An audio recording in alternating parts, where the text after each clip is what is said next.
Om Shanti. We'll begin this session with a short meditation. So all of you, please sit alert. This morning, in Sakar Murli, Baba said, Baba gives you time. You simply have to remember Baba for 8 hours.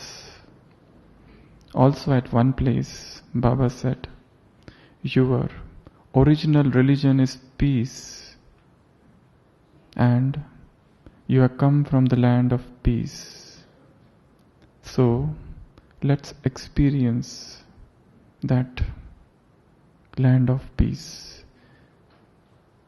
This will be a guided meditation commentary, and we are going to experience 8 different stages in Supreme Abode. So let's start.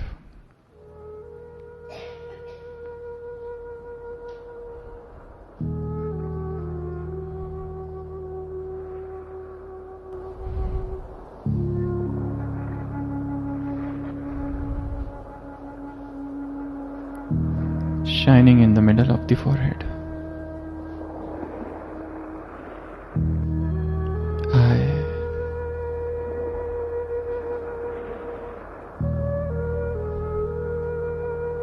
am a spark of light.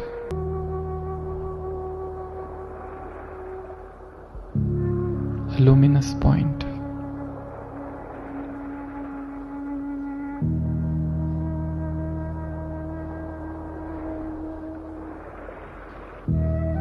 Sitting on the immortal throne. A spark of luminosity.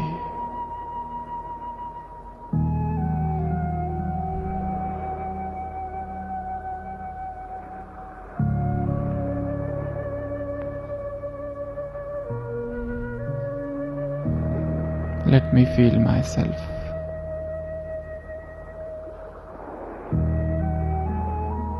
Who am I?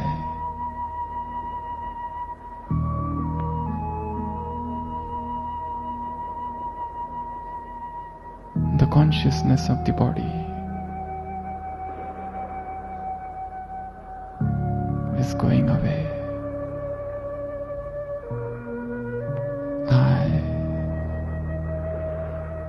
am feeling myself closely. An eternal point of light.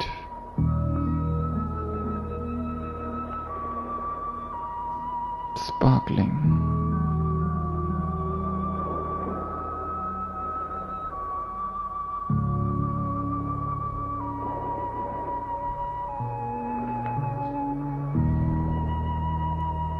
And today, let me go back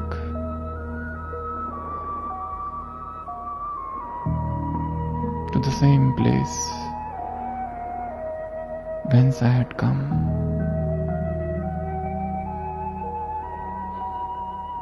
I drop this mortal coil here.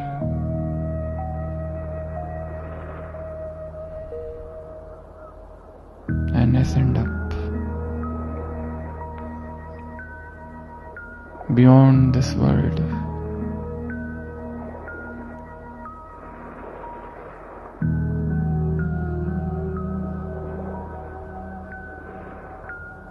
A shining light. I'm traveling above.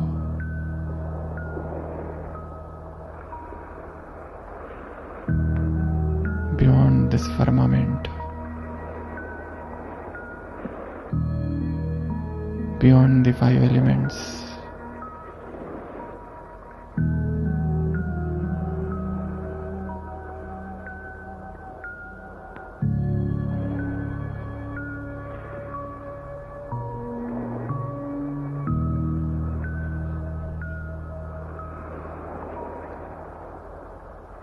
And here I am.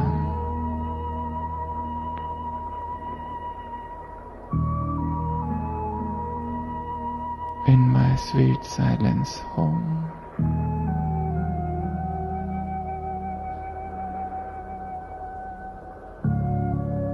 The supreme abode.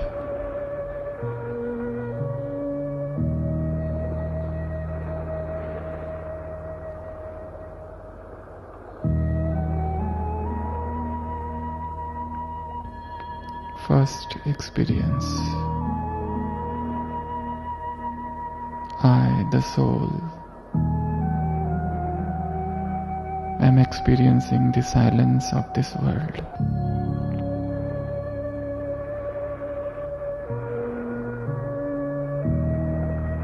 A deep silence.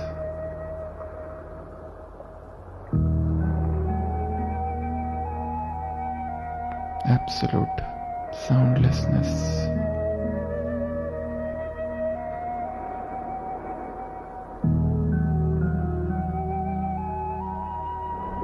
Till now, I only knew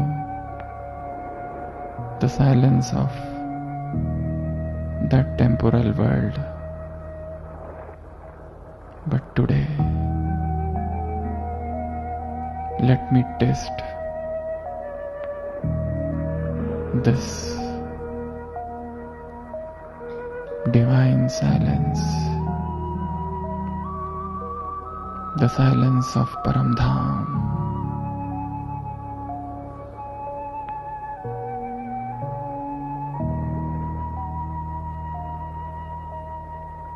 The silence of Nirvana.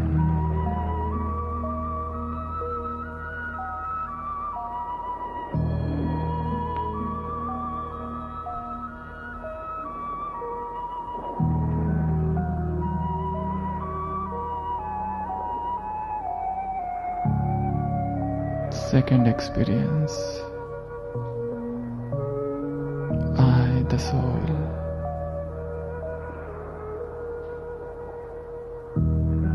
am in this land of peace.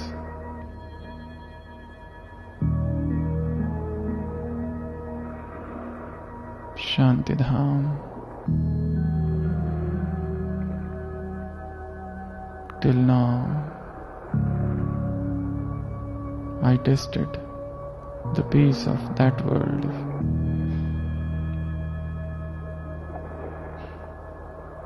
But now,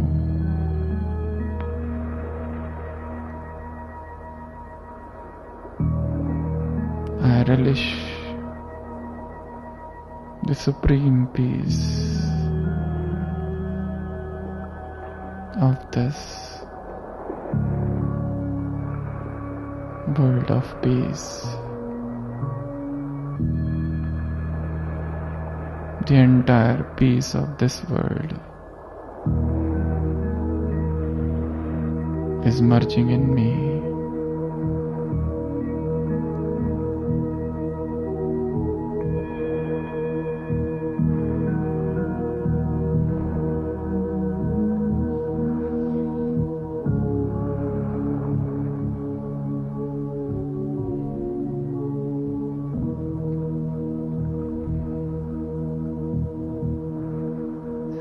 What a divine experience.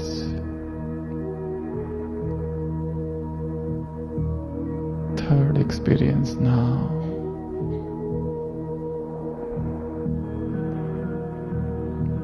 I, the soul, am in this land of liberation.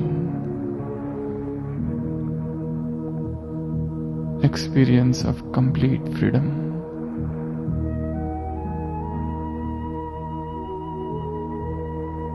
The divine liberty.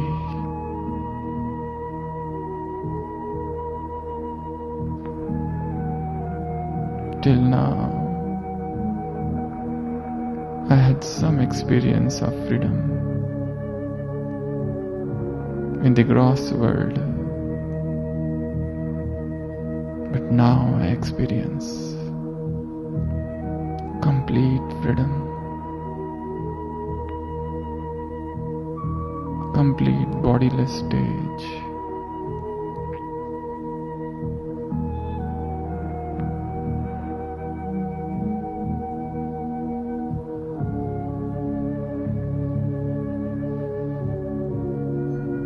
fourth experience. Till now, I knew only the 5 elements of nature. Today,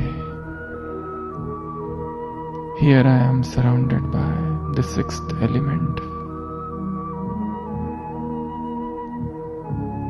I heard of it a lot, but now I am feeling it. This world of Brahma, this Brahmand, this red expanse of light,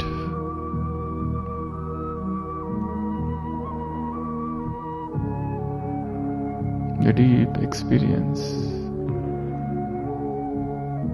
of the 6th world.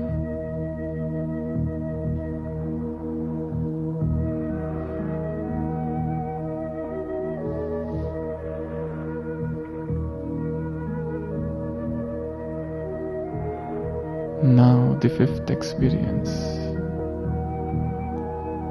I, the soul, have practiced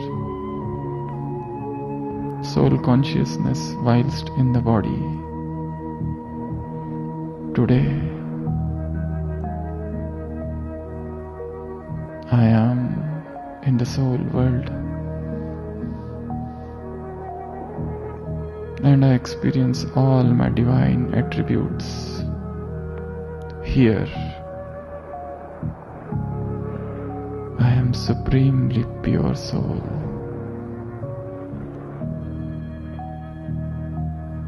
Absolutely blissful.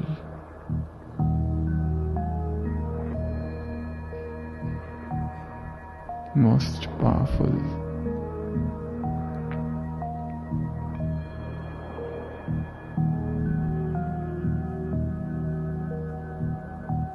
Such ecstasy of love. I am experiencing my own nature.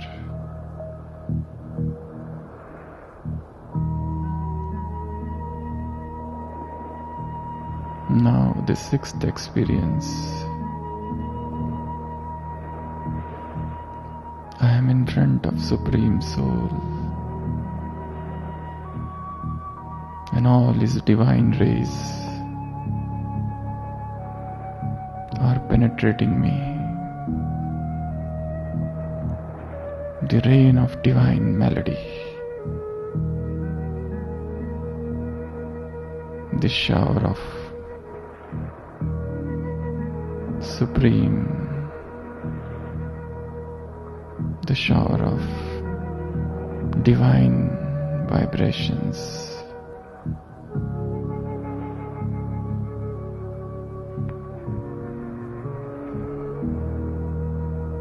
I am getting drowned in this shower of bliss.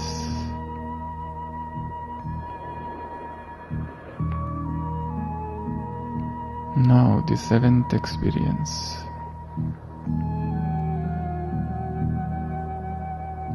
I am getting merged in the Supreme Soul. Baba and I are becoming one. The divine union. I am what He is.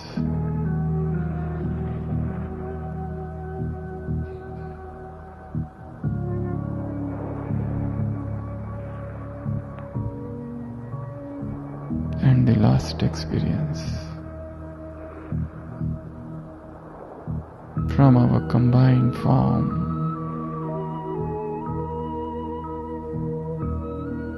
divine rays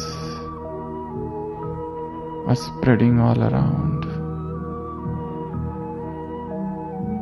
reaching out to the earth and showering on each and every soul. the ultimate Sakash.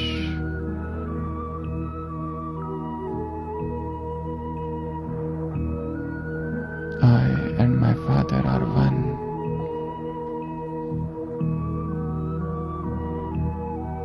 Such a rapturous union.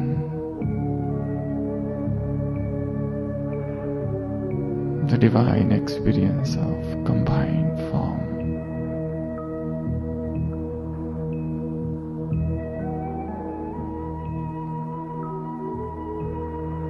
Now, I, the soul,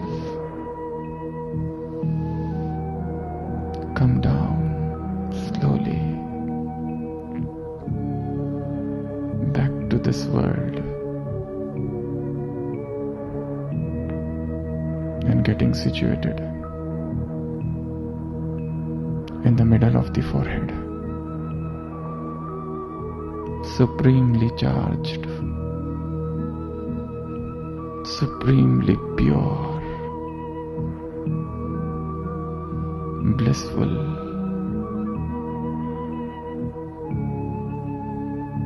Om Shanti.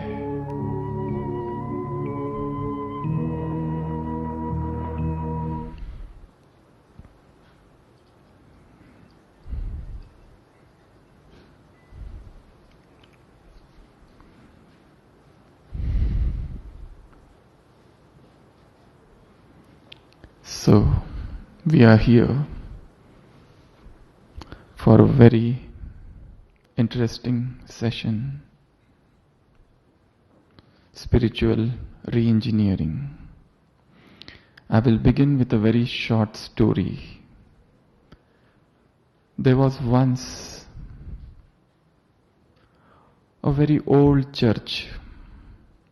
That church was almost in ruins, almost on the verge of collapse, absolutely dilapidated. It appeared as if it would fall any time. And because of this, the worshippers, people had stopped coming to that church. The trustees of those church,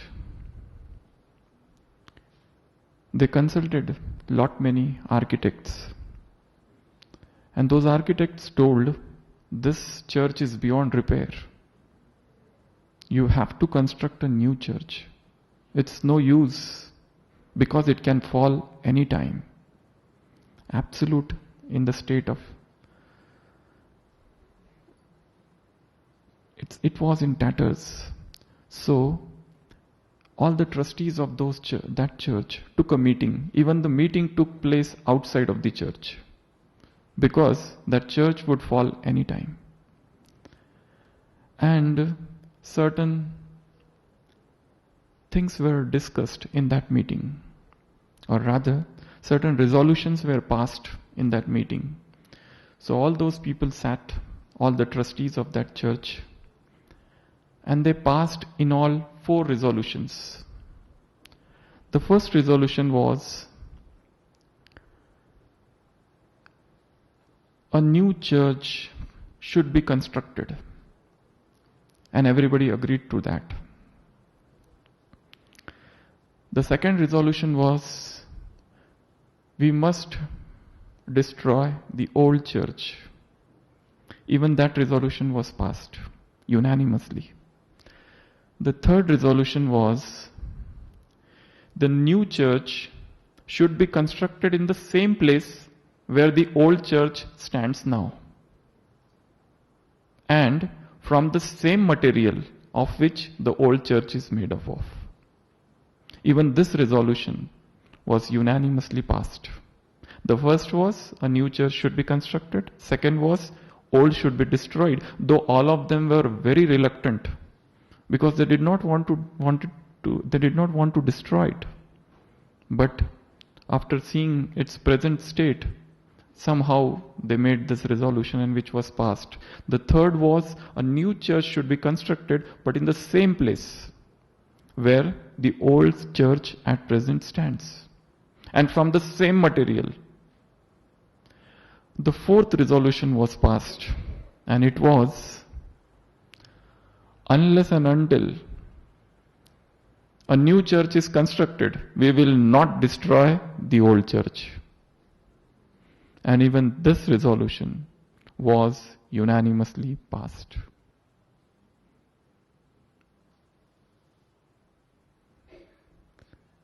Because they were so much attached to that old church that they wanted new one, but they did not want to destroy the old one. And that's why, as I said in that story, they say even that fourth resolution was passed, though it looks like a paradox.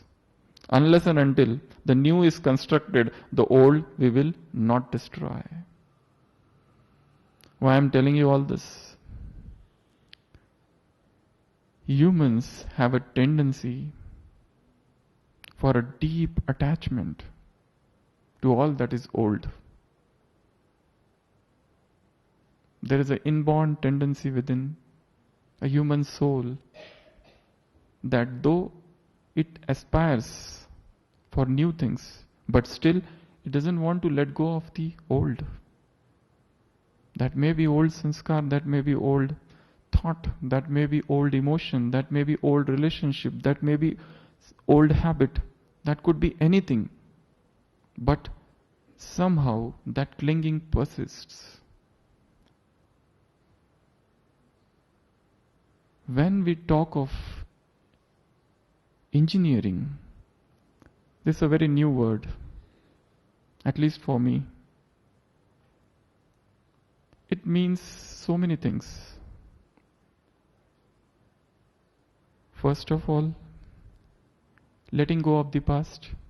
Second, it also means newness. It also means creativity. It also means forgetting the past.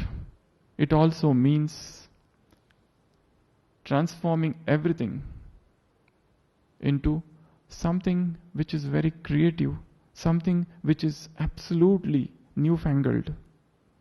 So this transformation, this giving rise to creativity, this remodifying, this replanning, this redesigning, this restructuring, all that is old, all that is already there, all the processes, whether to redesign a plan, whether to redesign certain process, certain system, everything we will call as re-engineering. And in this class, we are going to discuss this topic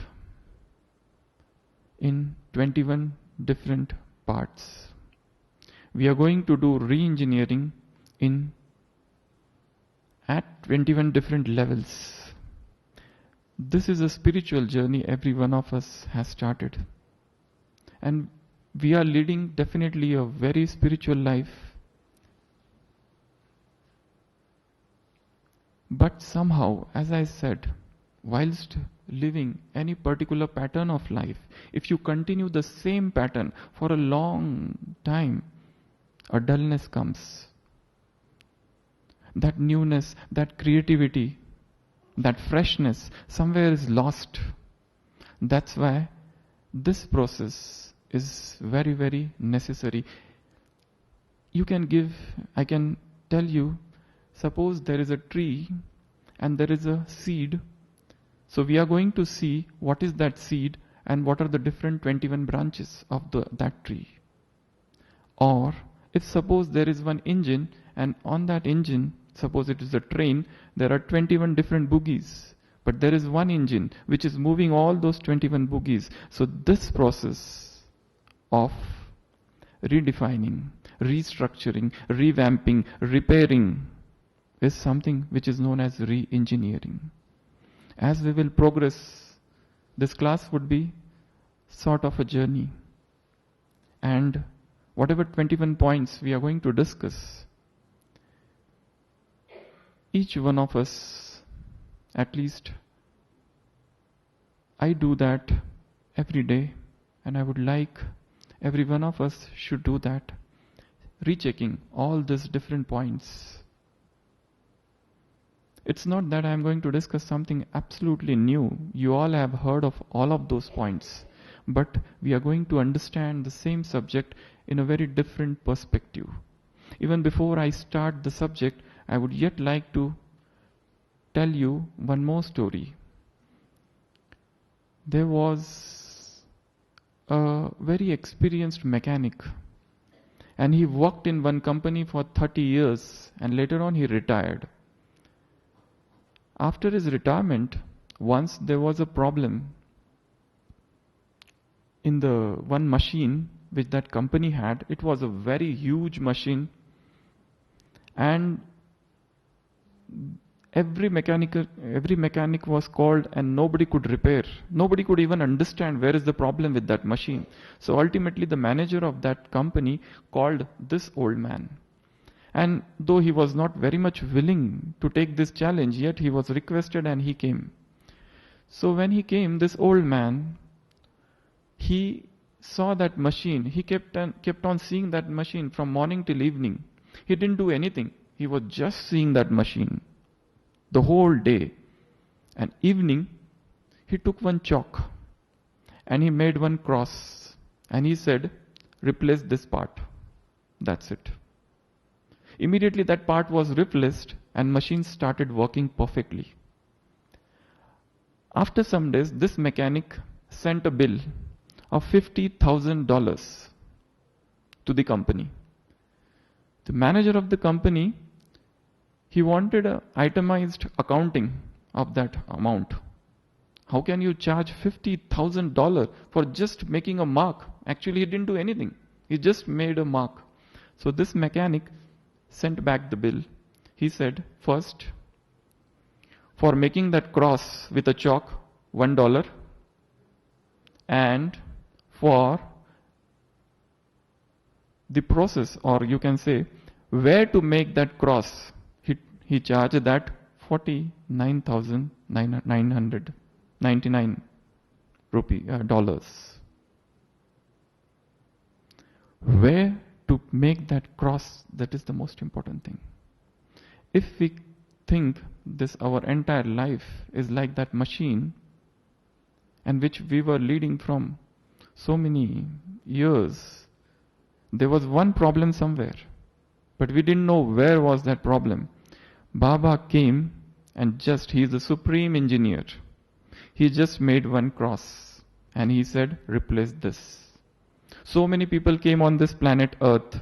Jesus came, Buddha came, Muhammad came, so many prophets came, so many great men came. They all tried to repair this machine, but nobody could do that. When Baba came, he just made this cross and he said, this is the problem, body consciousness. Replace this part with soul consciousness.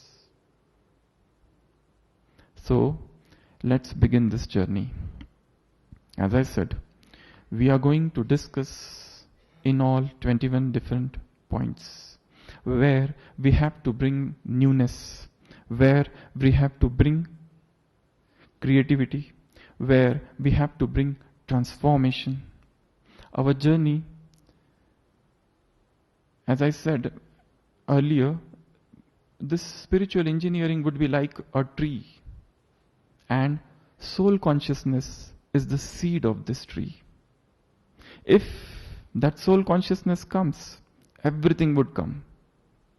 If the experience of that soul consciousness increases, all the creativity would come on its own. And creativity doesn't mean, re-engineering doesn't mean that somebody should become a painter or singer or an artist. It has nothing to do with doing something. Rather, it is a state of being. If suppose somebody paints very nicely, we say this is an art.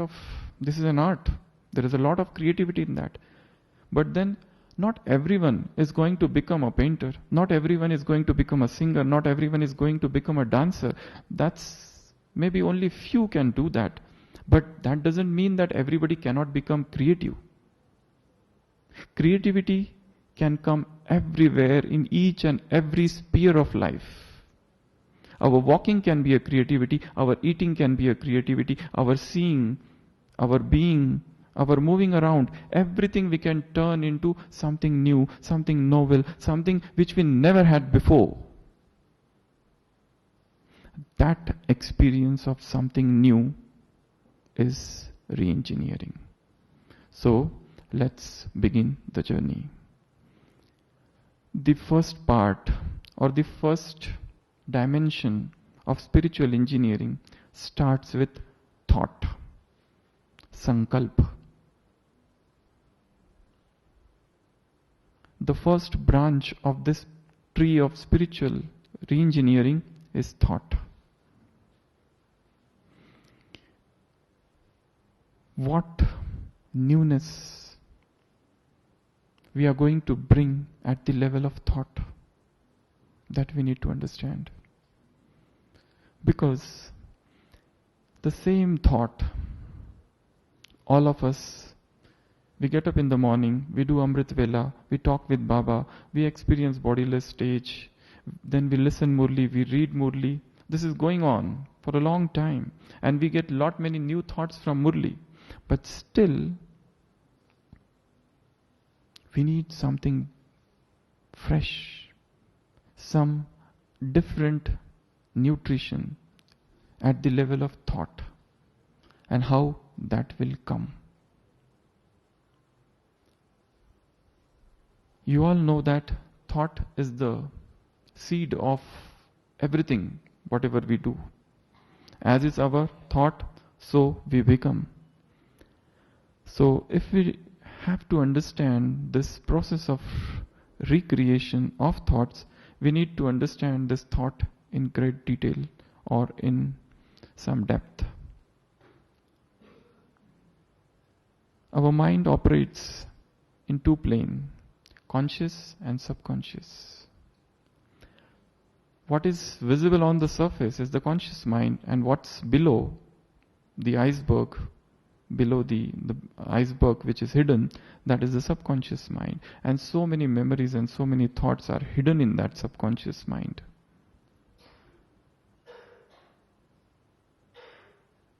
One thing is, whenever we say, I have to do something, whether it is giving class, listening class, doing yoga, listening Murli, anything, that creates an amount of little stress somewhere. Actually, if you go to the depth of the definition of meditation, it's an art of not doing anything. We are so much accustomed to doing. It's the state of non-doing actually. It's a state of being rather than doing. So, these thoughts, they're always going on and on and on and on. Thoughts are coming, thoughts are going. Thoughts are coming, thoughts are going. Some thoughts are very deep, and they are going somewhere deep into the subconscious mind, making their place there.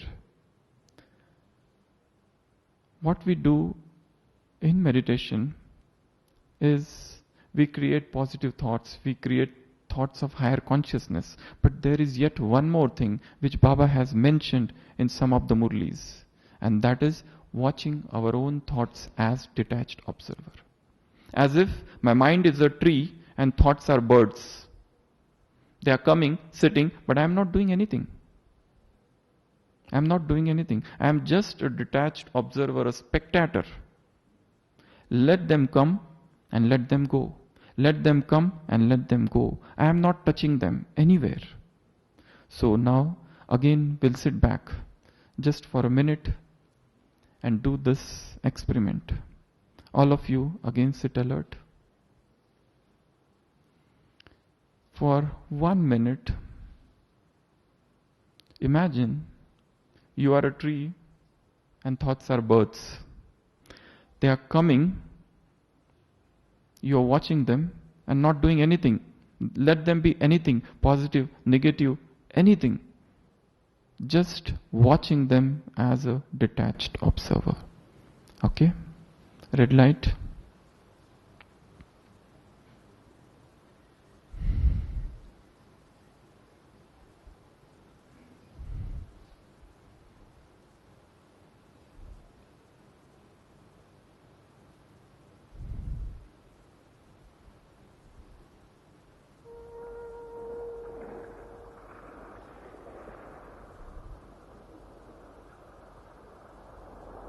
see my thoughts.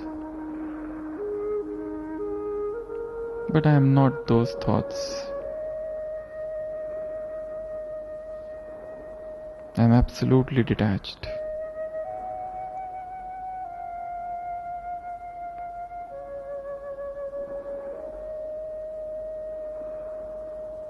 I am not trying to control them.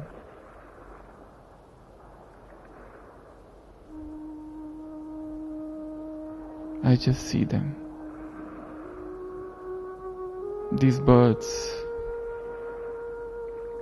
hopping around, flitting from one branch to another.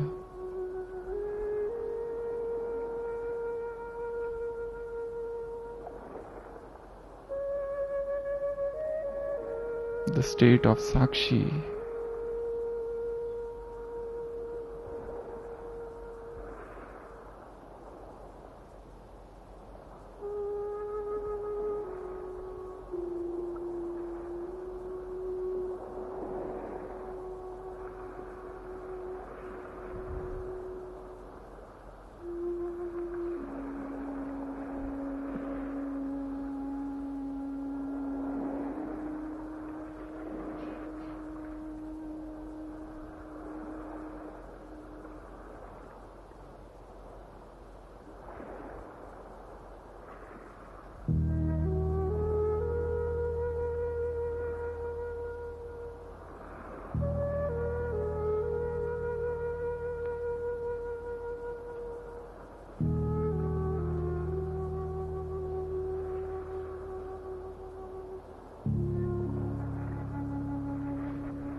I am not trying to label them.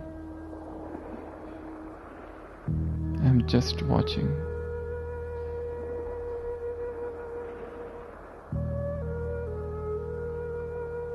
I am pure consciousness.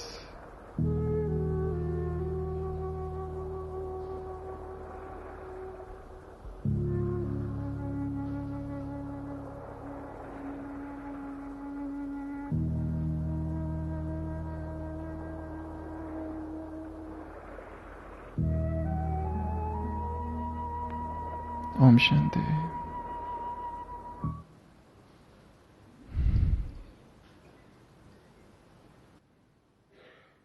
The recreation doesn't come by too much thinking. Somebody has said, thinking is the enemy of creativity.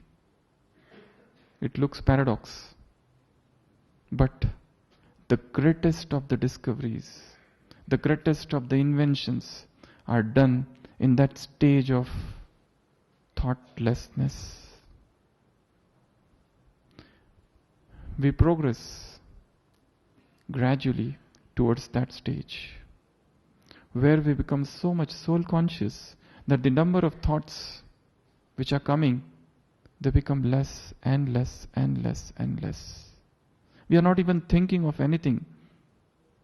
In Baba's word, Baba says plain intellect. We come to that stage, and then what we need to do, what we have to speak, and what we have to do, everything comes to us. Disciples of Jesus Christ come to him and they ask him what we should do, what we should speak. We don't know how to speak. Please tell us, O Lord. And Jesus tells them, go and stand there. It shall be given unto you at that hour what you have to speak, what you have to do. Just empty your intellect, empty your mind of this rush, this hustle and bustle of thoughts. So every day, for some time, we do yoga. Of course, what I told you just now is not yoga. But this is a practice of detached observership. And this is very much necessary in order to calm the mind. And if you do this practice in the company of nature, you will find your stage suddenly has gone up. In the company of nature. You can do this in a closed room also, but as soon as you go in the company of nature, in that beatific nature, in that moving breeze around those mountains, streams or waterfall or ocean or river, somewhere near these places, suddenly you will find that your mind has become calm. You are not trying to do anything, you are just trying to see it. And you will find suddenly a wave of silence. You will find suddenly a wave of soundlessness. And in that moment lies the eternity. In that moment, you will understand something of Gyan which you never understood before. Today's Murli Baba talked about Gyan and Vigyan. To be soul, to consider oneself as soul is Gyan, but you have to go even beyond Gyan, and that is to remember Him. In between these, the stage is there. To see oneself as detached observer, without doing anything. Just doing, just being rather than doing. It's actually, if you see the entire history of mankind, the entire history of search of man for God is a process of doing. The man has been searching him around. But here, Baba said, you already have it. You don't have to search now. It's here. These thoughts, just calm them down and you realize something new. And that is the real spiritual re-engineering at the level of thought. Second level is the level of speech. Second re-engineering we have to do at the level of speech.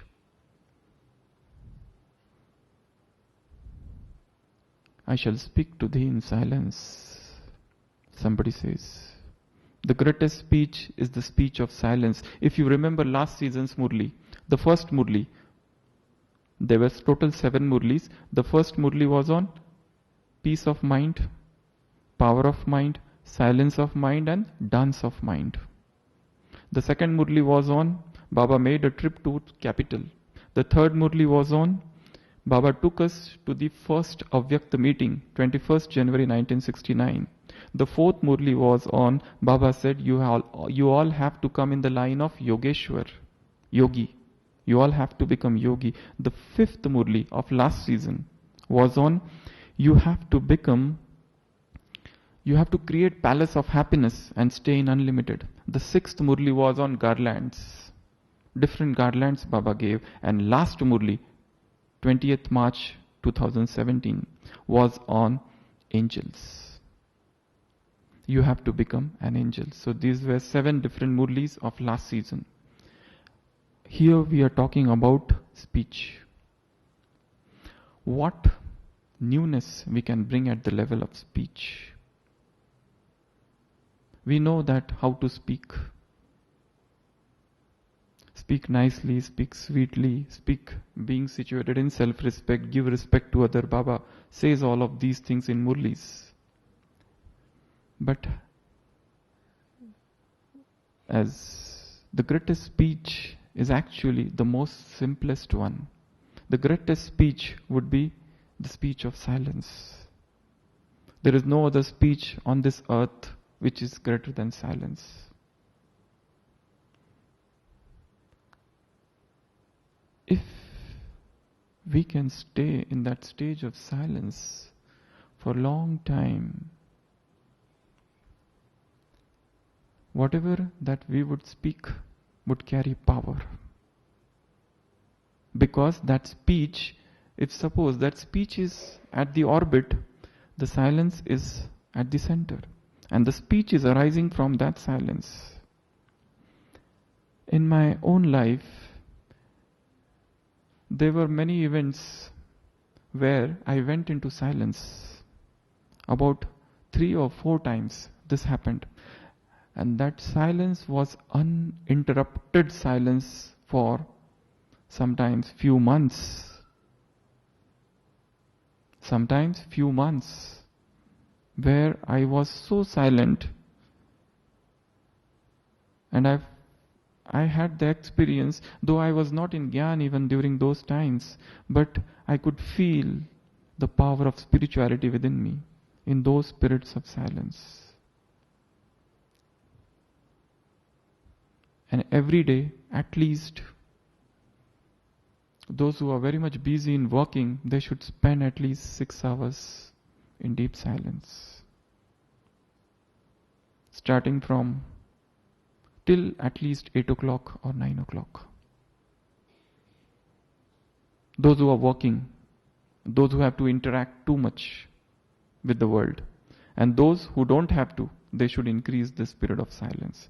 There was a Zen master, he was asked by his disciple, how much hour should I meditate? The Zen master said 1 hour. The disciple asked, if suppose I am very busy on some particular day, then he said 2 hours. If you are very busy, do meditation for 2 hours if you are busy.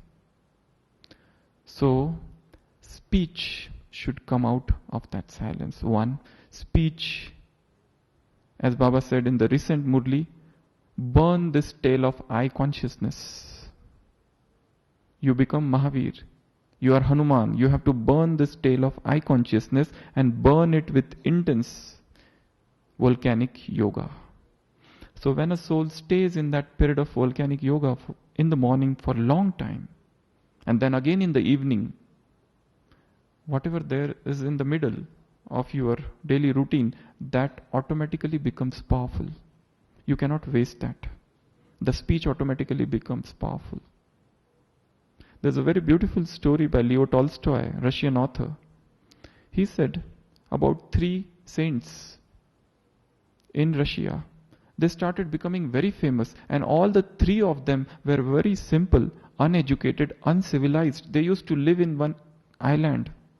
And the priest of that church got very angry and furious.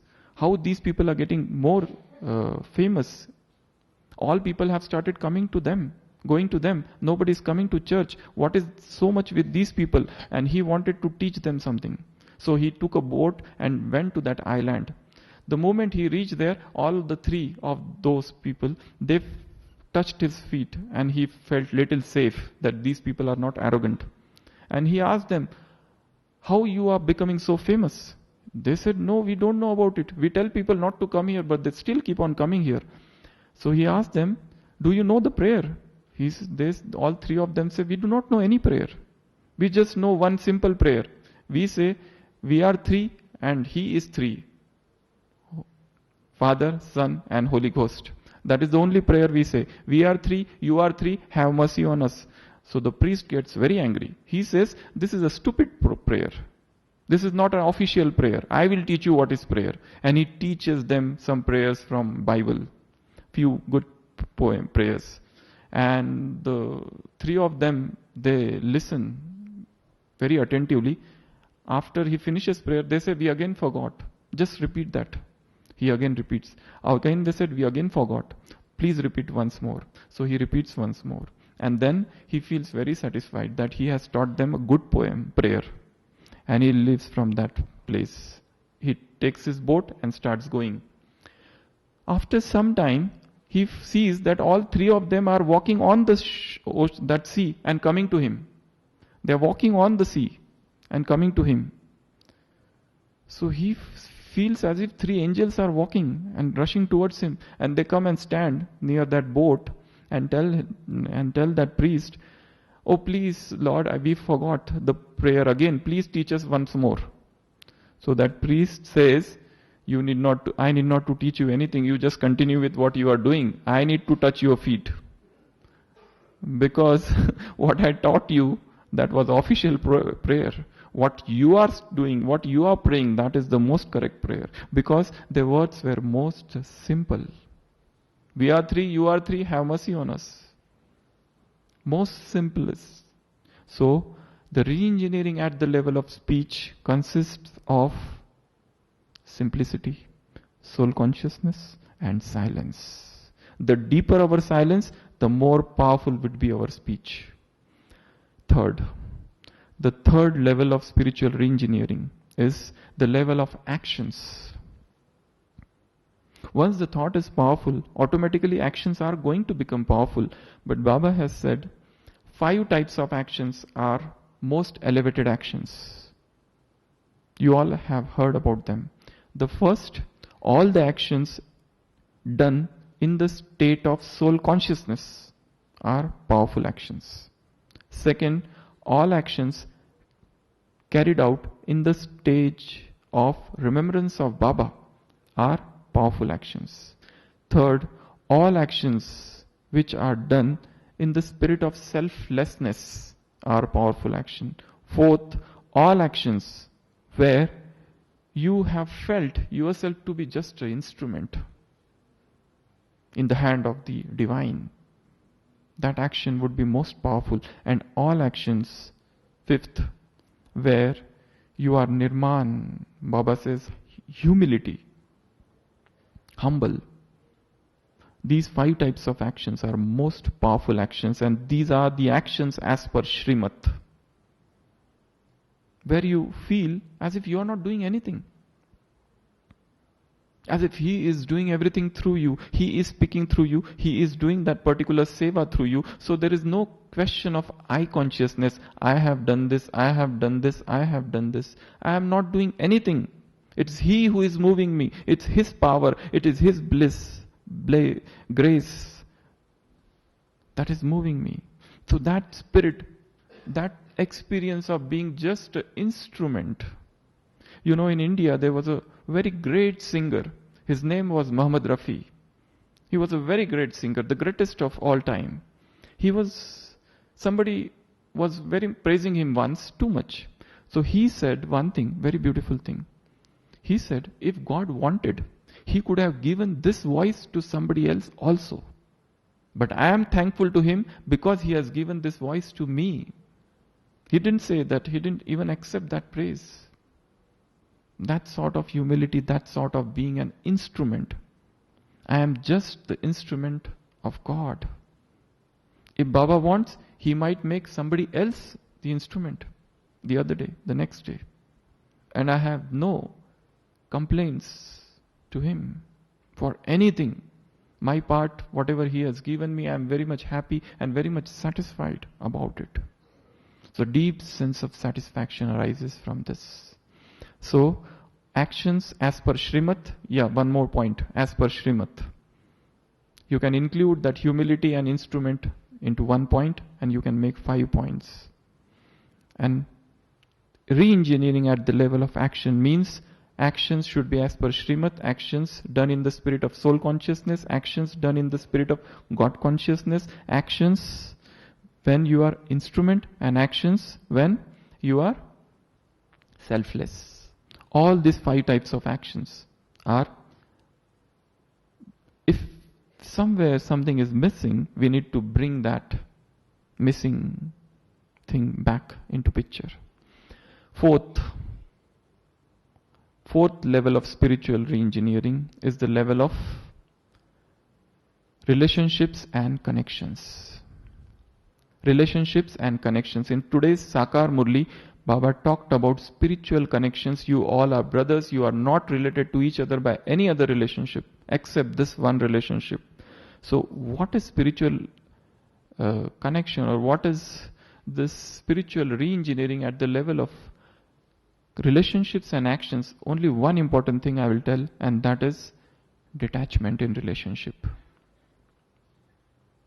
We should be sweet, we should be humble, we should be have harmony of sanskars. All those things are included, but one which is a missing dimension is detachment in relationship. Khalil Gibran had written a very beautiful book, The Prophet.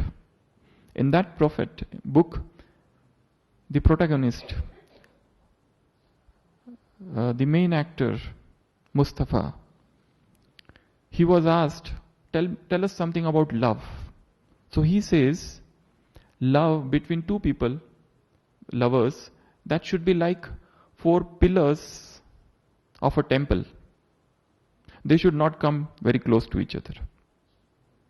Because if the pillars of the temple come close to each other, the temple would fall. So there should be the spirit of loving detachment between 2 persons. Familiarity breeds contempt. If 2 persons become too much close to each other, then gradually they start seeing each other's fault also. So that is why always keep this detachment between 2 persons. Because again there is a tendency of human beings to go on one side. Either we get too much detached or we start hating that person. If suppose we do not like particular person's actions, that soul's behavior, we start getting too much detached from that person. So let's check these 4 dimensions: thought, speech, action, relationship.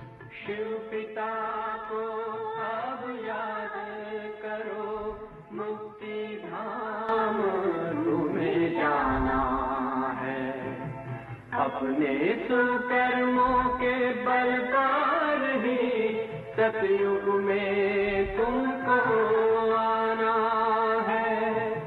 Shiv पिता को अब याद करो।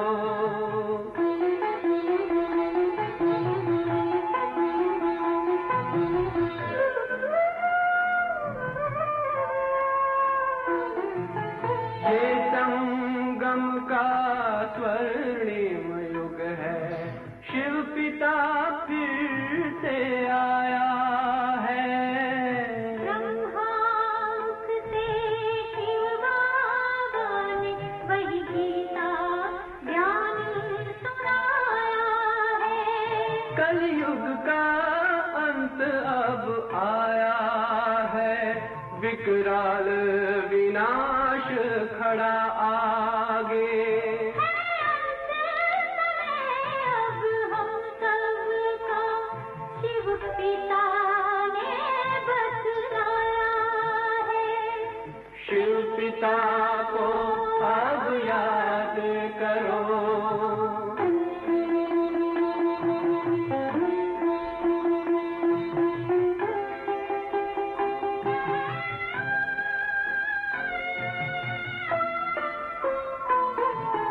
पांडव शिव शक्ति सेना की रणभेरी अब फिर बजती है।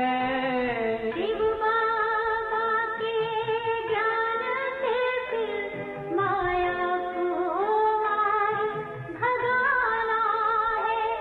शिव पिता को अब याद करो, सतयुग में तुमको आना है। शिव पिता को अब याद करो, मुक्ति धाम तुम्हें जाना है। अपने सुकर्मों के बल पर ही सतयुग में अब तुम्हें आना है।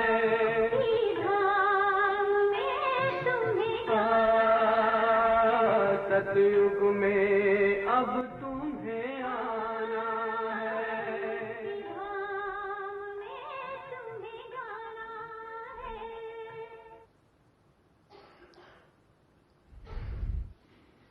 All the conflicts in today's blessing, Baba has said clouds of conflict in sanskars. Baba has used this word, clouds of conflicts in sanskars. They all arise because somebody tries to encroach that boundary. Let everybody have their own space. Do not encroach into their privacy. Let them breathe. Let us also breathe and let them also breathe. Whether that relation is between husband and wife, that relation is between brother and sister, at any level, any relationship between two souls, they should be emotionally detached. They should be emotionally independent on each other. They should not be dependent. If at all, in our relationships, we have got somewhere caught, probably the reason is too much deep attachment. Go away from some time. Let's breathe. Rabindranath Tagore, that's a very famous name in India. He has written somewhere in his book, the last poem, Shoshir Kobita in Bengali. Two people are there. A woman loves a husband, a person, and that man also loves that woman. She is from a well-to-do family and he is little poor. They both want to marry each other. But the woman puts one condition. She says, I will marry you only on one condition. After marriage, we will not stay together. He says, what? What sort of nonsense? We will marry and we will not stay together. She says, I will construct a palace for you on another side. There would be a lake in between. We will meet each day, but without any invitation. You will be boating, I will be boating. If we meet accidentally, it's okay. You are coming from that side, I am coming from this side. This will be our marriage. He says, what sort of marriage is this? We will be staying to. If we are not staying together, what sort of marriage is this? She says, this is the only marriage. If you do not want to marry, you may marry somebody, but I will remember you throughout my life. And you are I will keep you only in my heart. So she says, he asks, but why? So she says very beautiful things. She says, I don't want our relationship to become a commonplace thing. I want that this relationship should remain fresh. And for that freshness, this distance is necessary. You are on that side, I am on this side. And in between, lake. So here also, whether we are staying in center, whether we come to Madhuban, anywhere, there should be lake in between. That person on that side, we on this side. That lake is Baba. Keep him there. And that is actually the real love. Otherwise, spiritual love has a tendency to deteriorate into sensual love. If you see the history of all the monks and nuns of the world, how they deteriorated just because of this one thing. So, distance. So this is the spiritual re-engineering at the level of relationships. Fifth, spiritual re-engineering at the level of behavior. Chalan, Baba says. If you go to the recent last Sunday's Murli, 15th January 1983, which was narrated on 8th of October 2017, recently, last Sunday, Baba said, compared Om Shanti Bhavan with Chal. Chal is behavior. Hall is inaugurated. Baba compared that hall with behavior. That hall is unlimited, so your behavior should be unlimited. That hall is broad, your behavior should be broad. That hall has capacity of 3000, your behavior should be Trimurti. You should be Karma Yogi like Brahma. You should be Vishnu in giving sustenance by love and power, and you should be Tapasvi like Shankar. You have inaugurated that hall. Now when are you going to inaugurate new behavior? Baba has asked this question in that Murli. You have inaugurated that hall. When are you going to inaugurate new behavior? And most important thing in that Murli, where we have to do spiritual engineering, is whenever there is a spoiled task one, whenever there is a spoiled mood, and whenever there is a spoiled sanskar, you give cooperation by your good wishes. This cooperation Baba wants. You are children of bestower of the supreme bestower. So your behavior should be to cooperate. At present, Baba doesn't want gross cooperation, like gross service. Somebody is needed in kitchen or somebody is needed here or there. If one is called 10 come. What cooperation Baba is expecting from us is giving cooperation to other to correct, to help them in their spoilt behavior, spoilt sanskar, spoilt mood. If one of your colleagues is having some hard sanskar, deep-rooted sanskar, which is not going, if you can help that person, that brother, that sister to get rid of that sanskar of hatred or that sanskar of dislike, of that sanskar of sensuality, whatever it may be, this is actually the real cooperation. And for that thing, you yourself should be free from it. So your stage should be very high, then only you can give cooperation. And the real cooperation is to correct that person by giving your good wishes.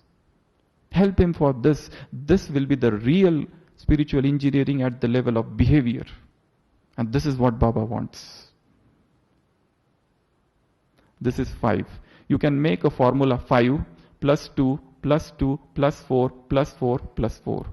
We have less time, so we'll go ahead. Now I have finished this 5, now plus 2. In Hindi we say tan, man, dhan.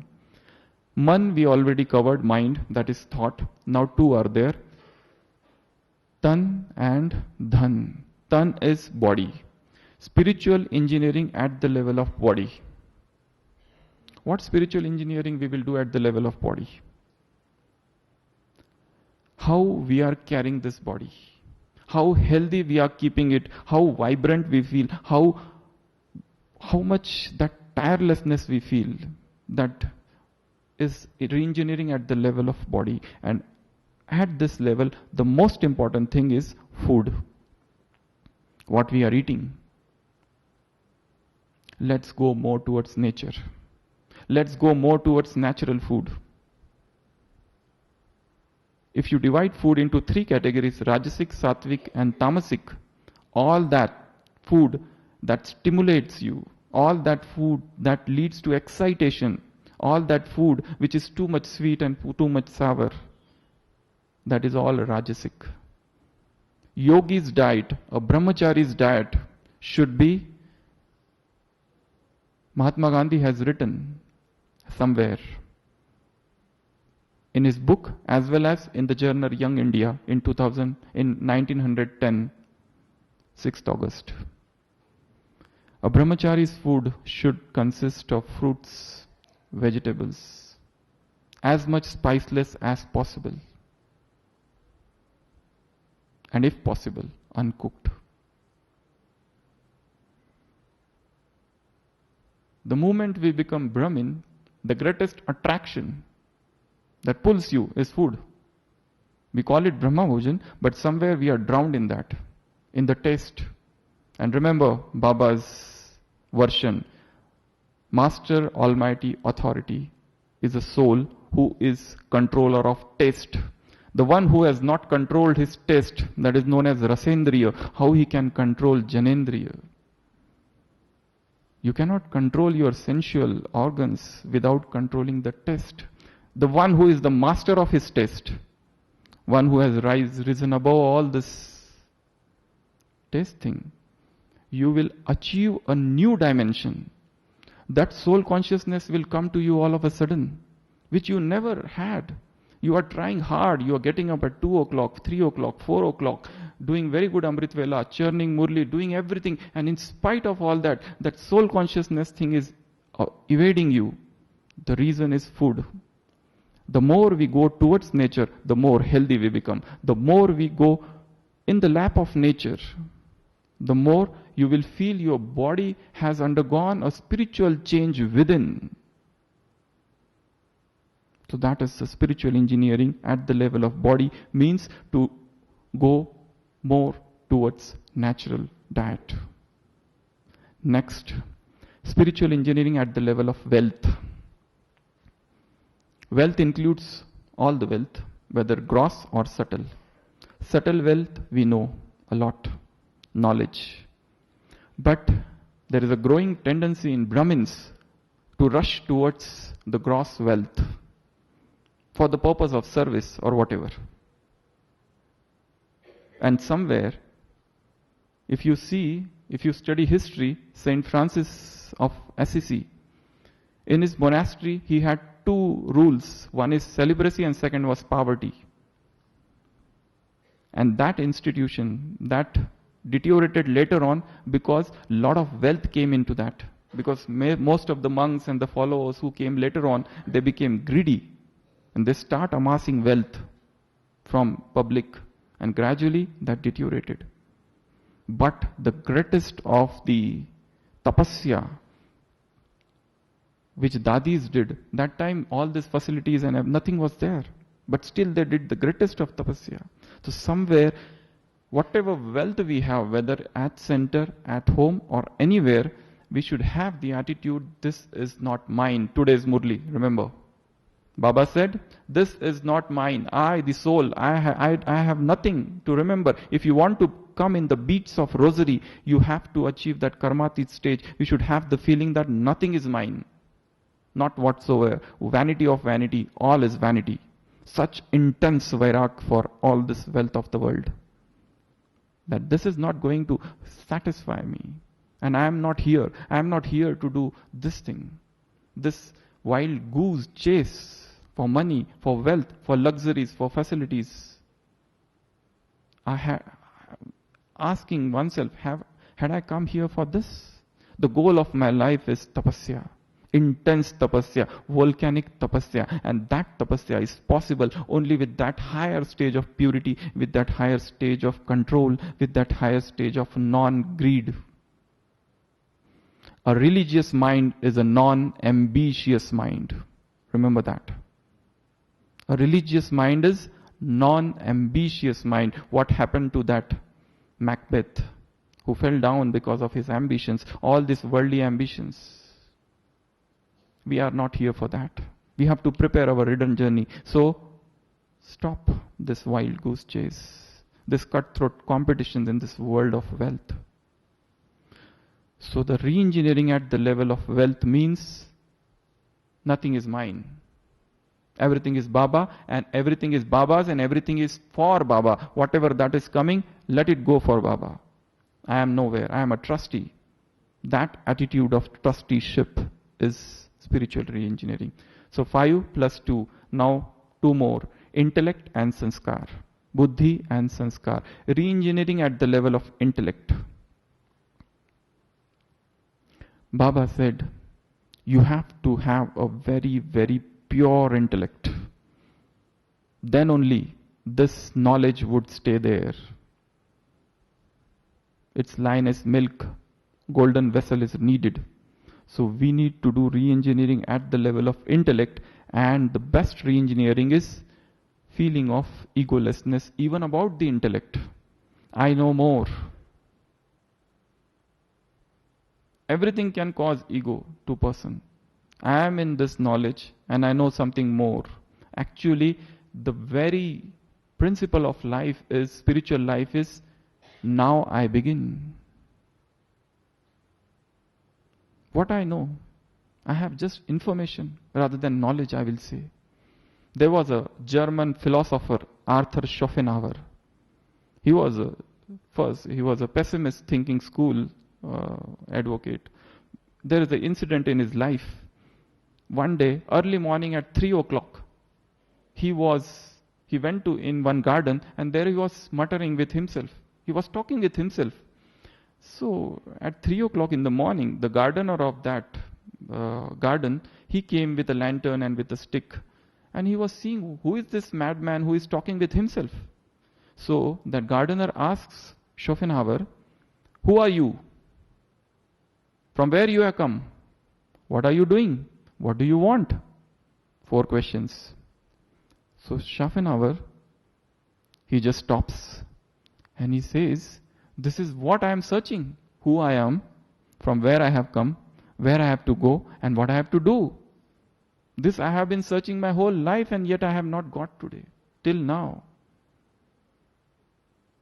We know who we are soul, information. We know we are where we have come from, Supreme Abode, but that's still an information.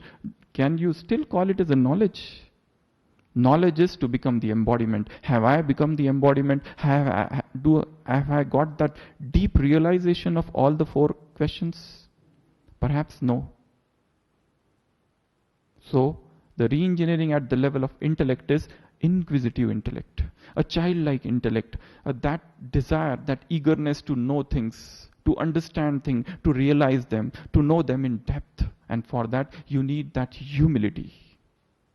So, intellect. Now 4 more. 5 plus 2 plus 2, now 4. 4 are drishti, vritti, drishtikon, and habits. Drishti means vision. Re-engineering at the level of drishti. Seeing specialities we know. Not to look into their faults, not to spread it in the atmosphere. Baba said, have soul conscious vision, all those things we know. Spiritual engineering at the level of drishti is,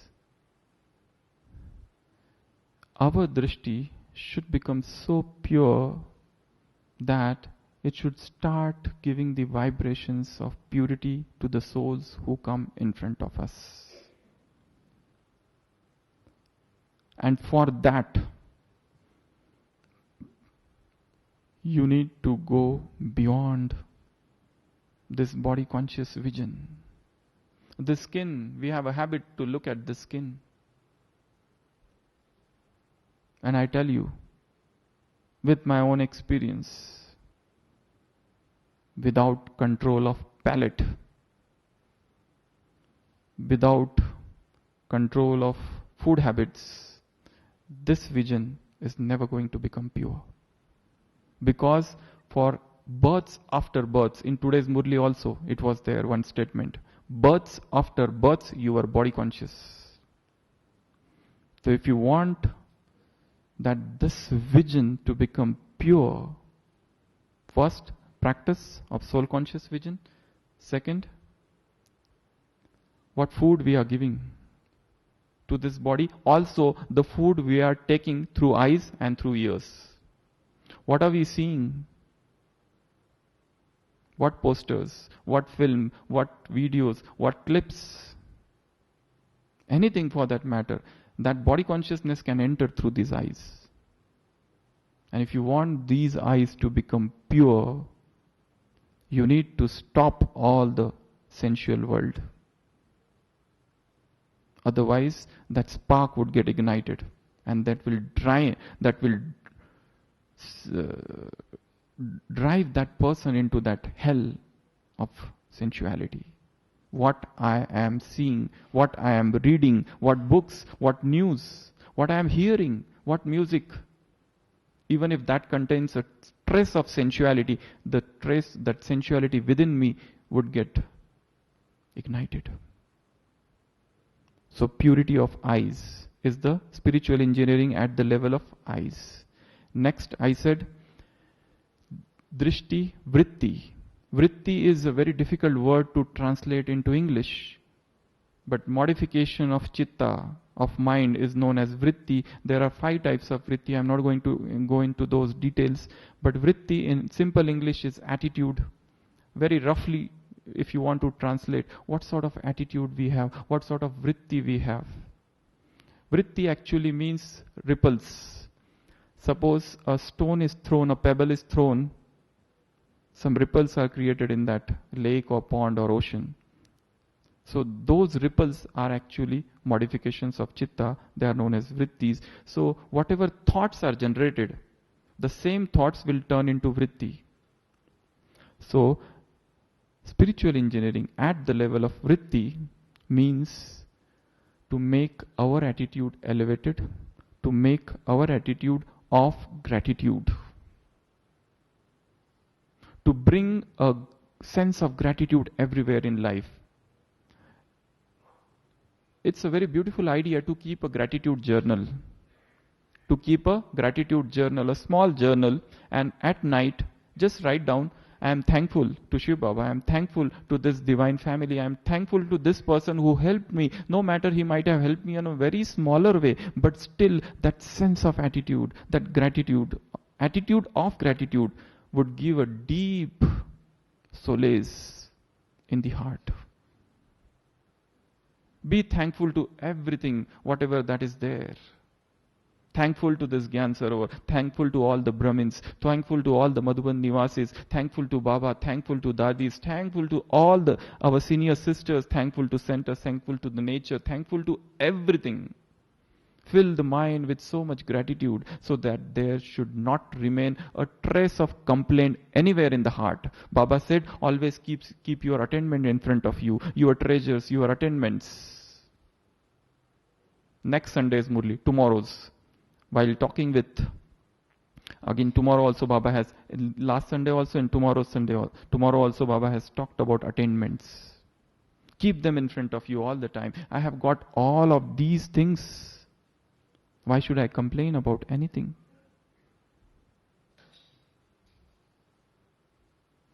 So, spiritual re-engineering at the level of vritti. First drishti, then vritti. Third is drishtikon. Drishtikon is viewpoint. How do you look at things? Suppose you must have visited Naki. If you see that Naki whilst walking, you see one view. If suppose you climb one mountain, maybe that Baba's mountain or Toad Rock, from every point you will see that Naki in a different, you will get a different vista, different view. So viewpoint is, to bring spiritual re-engineering at the level of viewpoint is to have a different viewpoint. What that other person thinks, let me also understand that viewpoint. This is not the only way this thing should be done. There are probably other ways also to look at the same thing. What you think is right is not maybe always right. There was a German philosopher who came to India to meet a yogi, and he took out his shoes and he opened the door with lot of noise. Or rather, he just, with noise, he threw his shoes and he entered inside. The yogi said, I am not going to meet you unless and until you ask for pardon to your shoes and to the door. Now he had no options because he had come from all the way from Germany just to meet this yogi. And he said, you have to ask for pardon to that shoes and to that door. He had no option, so he went and he said, oh my shoes, please forgive me, because I threw you. And he said, oh door, please forgive me. And he has written in his autobiography that I felt for the first time in my life a sudden feeling of satisfaction, deep satisfaction, which I never knew before. Absolutely new viewpoint. Even this can be there. These non-living things. So this a different attitude, because every person, all of you who are sitting here, if suppose each one of you has to come here and give the talk on the same topic, probably you will talk in a very different manner. Each person is a unique person. There is no need of any comparison here. Each person is unique. So we need to understand their viewpoint also. So the spiritual engineering at the level of viewpoint is to understand others' viewpoint also. And most importantly, to understand Baba's viewpoint. You know, in Gyan Sarovar once, there was a religious conference here, and one judge had come, and he had said a very beautiful thing. He said, if you want to understand Vedas, scriptures, you have to get situated in the same state of the mind in which they were written. Suppose those rishis, those saints of the yesteryear, they wrote those scriptures in this stage, and you are reading them, your stage is here. You cannot understand them. In the similar manner, Baba is sitting here, the speaker is here, and you are here. You are trying to understand his Murli. How can you understand? Maybe you can understand words, you can understand those statements. Probably you may give a class on that Murli. You can hear a class, you can write on that class, you can do some practice. But have you really understood that Murli? The hidden connotations, bhavartha, Shabdartha, Vakyartha, Gudartha, different things are there. Have you understood each and everything? You cannot understand unless and until, if his stage is here, you need to elevate your stage to this level. He is Avyakt. You have to become Avyakt to understand the Avyakt. You cannot stay down and try to understand the speaker. Baba has said in one of the Murlis, this is the Mahavakya of Baba, Baba said, you say that you love me. You say that you love me. Baba has said this in one of the Murlis. But it is said that one who loves another, he stays there with that person. I am avyakt, why you are vyakt? I am beyond voice, sound, why you are in sound? I am in that world, why you are in this world? So if you want to understand him, you have to elevate yourself. So this is the spiritual engineering at the level of viewpoint. Fourth, dishti, vritti, drishtikon, and fourth is habits. Habits. And the spiritual engineering at the level of habit, only two things I will tell you here. One habit which each one of you should have. One you should have, one you should not have. And the one which you should not have is to go off to sleep after Amrit Vela. This is the most dangerous habit. Because this is the time for churning knowledge. This is the time to be in touch with nature. You have to set your lifestyle in such a way that immediately after Amrit Vela, you don't fall off to sleep. Though you get a very good sleep that time, that's another thing.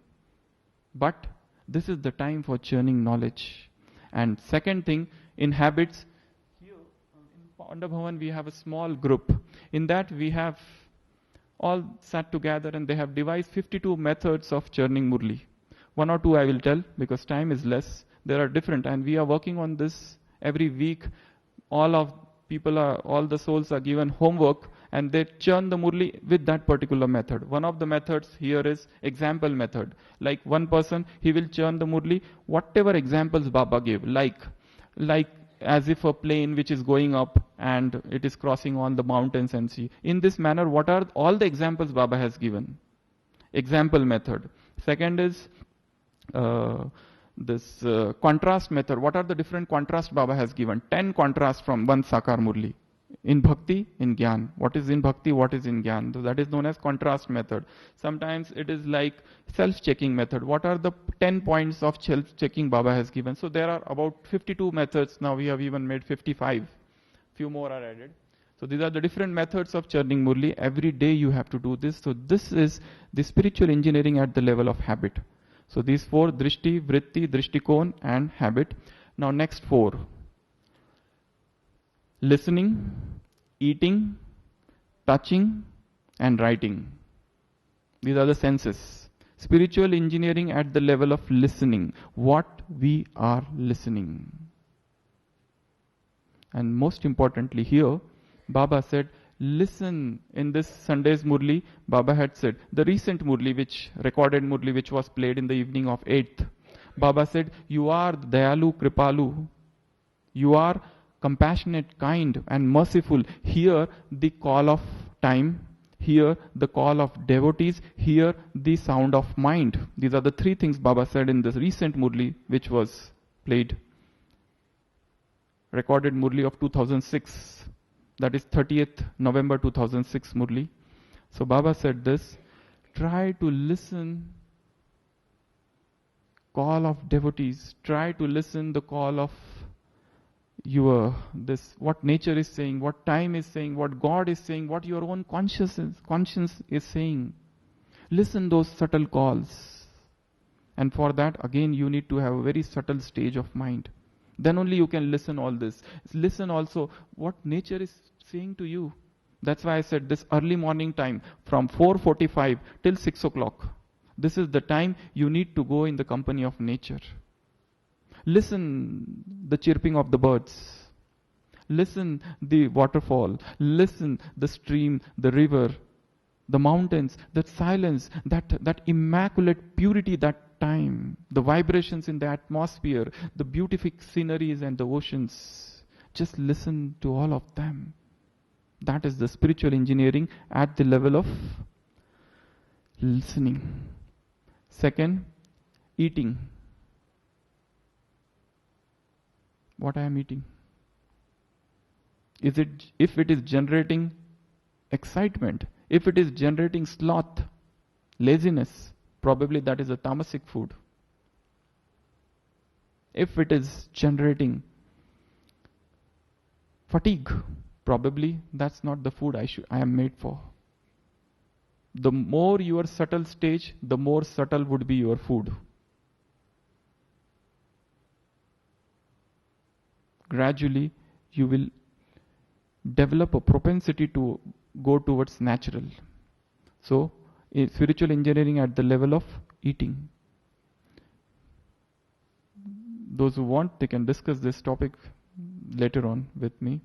Next, engineering at the level of hearing, eating, touching. What is my touch? Is it some traces of sensuality in that touch? Let me make my touch as pure as possible. Let me make my touch as healing as possible. There should be a healing touch in our touch. There should be, a person should feel that somebody who is my own, that sense of belongingness in that touch.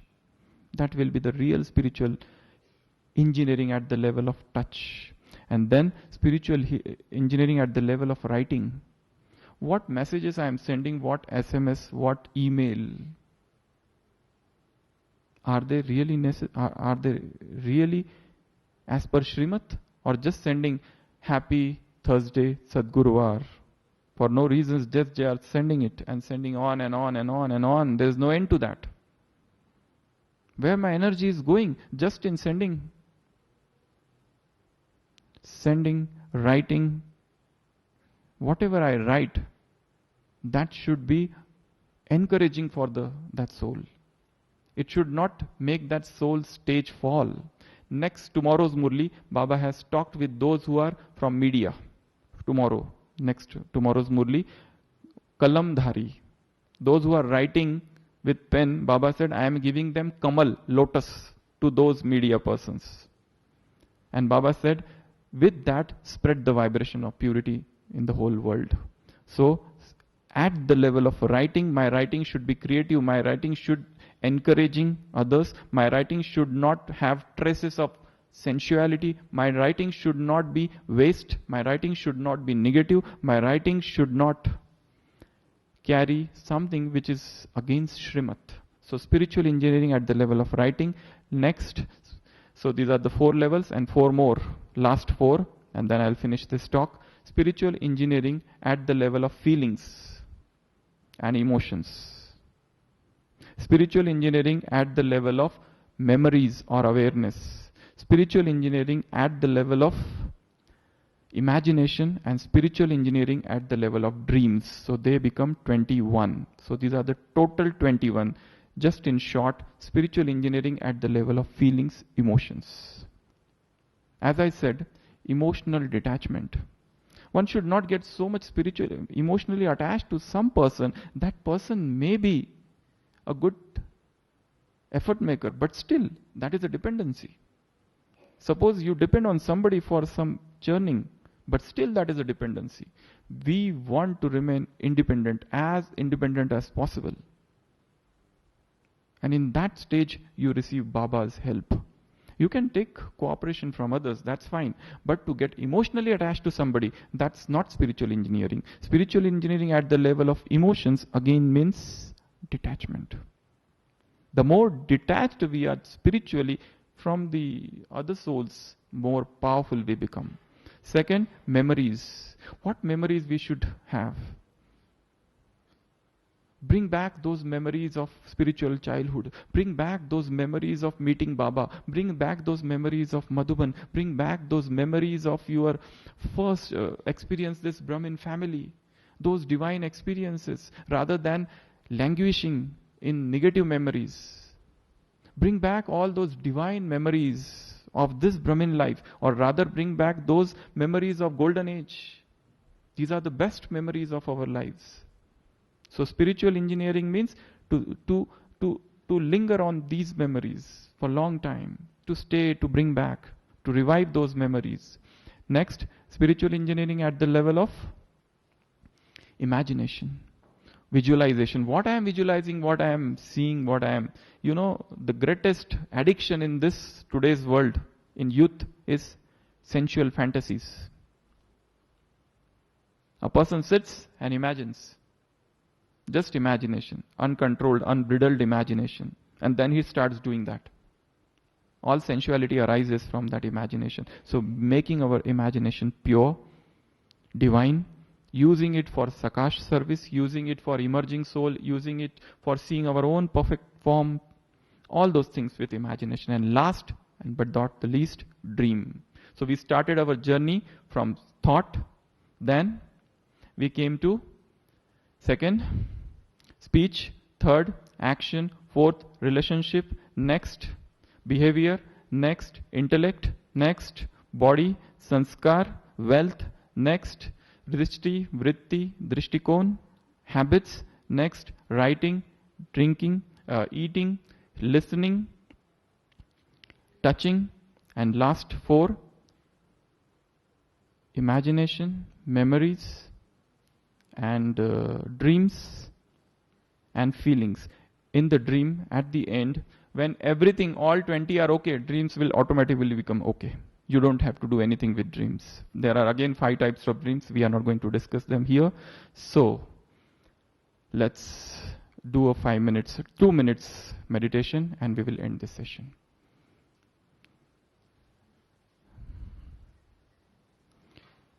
This will be on imagination or visualization or memories.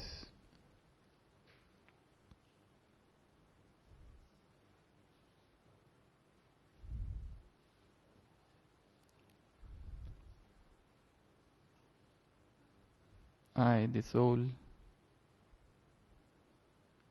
I see in front of my eyes the divine picture of my life. I see a huge screen in front of me.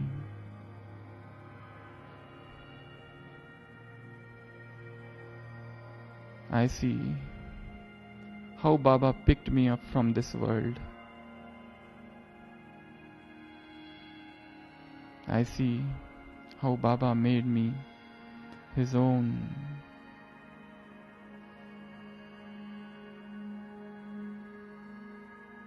Down the memory lane,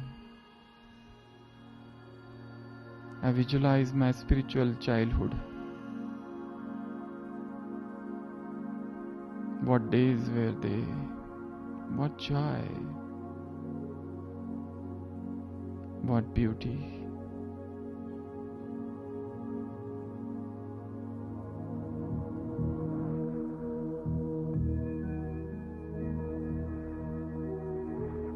I see my first meeting with Bap Dada.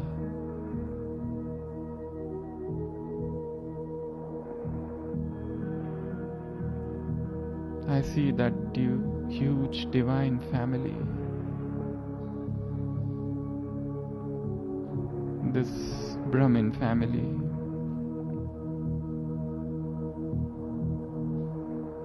I see Madhavan and the love I got from this place. I am thankful to everyone. I see my center, all the instrument souls who are giving me sustenance.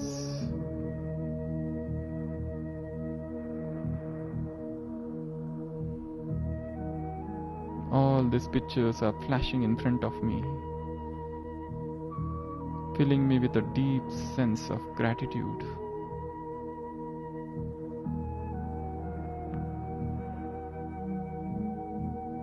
A life of achievement, imperishable treasure. All attainments. My heart is full. And I thank Baba. I thank all Dadis. I thank Madhavan. I thank Madhavan Nivasis. I thank everyone whom I met. I am thankful for this blessedness of life, this divine life. Om Shanti.